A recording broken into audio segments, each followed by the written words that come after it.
గౌతమ్ గంభీర్ భారత్ క్రికెట్లో కొంతకాలంగా ఈ మాజీ క్రికెటర్ పేరు మారుమోగుతోంది. ద్రావిడ్ వారసుడిగా టీమిండియా హెడ్ కోచ్గా బాధ్యతలు తీసుకోవడంతో మరింతగా ఫోకస్ అవుతున్నాడు. ఇప్పటికే జట్టెంపికలో గౌతీ తన ఇంపాక్ట్ చూపించాడు. వన్డే, టీ20 జట్ల విషయంలో ప్రత్యేక ముద్ర వేశాడు. కెప్టెన్, వైస్ కెప్టెన్ ఎంపికలోనూ గంభీర్ మార్కు కనిపించింది. తనకు ఏం కావాలో సెలెక్టర్లకు ముందుగానే చెప్పాడు. మెరుగైన ఫలితాలు సాధించేందుకు లాంగ్ టర్మ్ ప్రణాళికలను సెలెక్టర్ల ముందు పెట్టినట్టుగాను చర్చ జరుగుతోంది. సపోర్టింగ్ స్టాఫ్ విషయంలోనూ గౌతీ తగ్గలేదు. తనకు ఏం కావాలో బీసీసీఐకి ముందుగానే చెప్పాడు. గంభీర్ డిమాండ్లకు బోర్డు కూడా ఓకే చెబుతోందని చర్చ జరుగుతోంది. ఇప్పటికే సపోర్టింగ్ స్టాఫ్లోకి అభిషేక్ నాయర్, నెదర్లాండ్స్ మాజీ ఆల్రౌండర్ ర్యాంటన్ డెస్చేట్ను తీసుకున్నాడు. బౌలింగ్ కోచ్కు సంబంధించి కూడా కొన్ని పేర్లను బీసీసీఐ ముందు పెట్టాడు.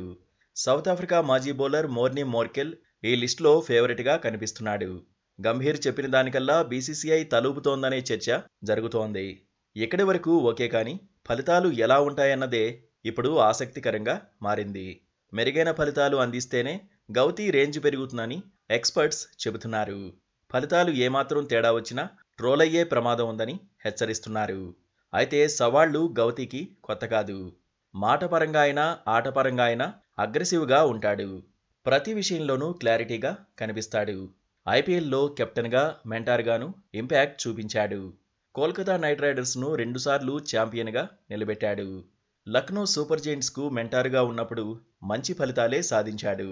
కప్పు అందుకోకపోయినా మెంటార్గా అదుర్సనిపించాడు. అయితే 2024లో కేకేఆర్కు మెంటార్గా పనిచేశాడు. వస్తూనే జట్టు రూపురేఖలను మార్చేశాడు. ప్లేయర్లకు స్వేచ్ఛనిచ్చాడు, ప్రోత్సహించాడు. అద్భుతమైన ఫలితాలు అందుకున్నాడు. దీంతో గంభీర్ గ్రాఫ్ పెరిగిపోయింది. ఇప్పుడు టీమిండియా హెడ్ కోచ్గా బాధ్యతలు అందుకున్నాడు. భారత జట్టును ఎలా నడిపిస్తాడనే ఆసక్తి అభిమానుల్లో ఎక్కువగా ఉంది.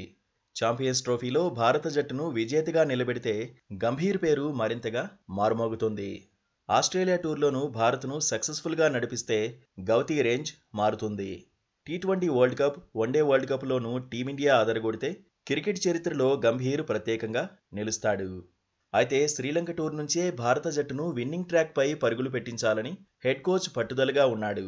ఇదే సమయంలో తన నవ్వును చూసేందుకు అభిమానులు స్టేడియాలకు రారని, తన విజయాలను చూసేందుకే వస్తారని గతంలో గౌతీ చేసిన కామెంట్స్ కూడా ఇప్పుడు వైరల్ అవుతున్నాయి.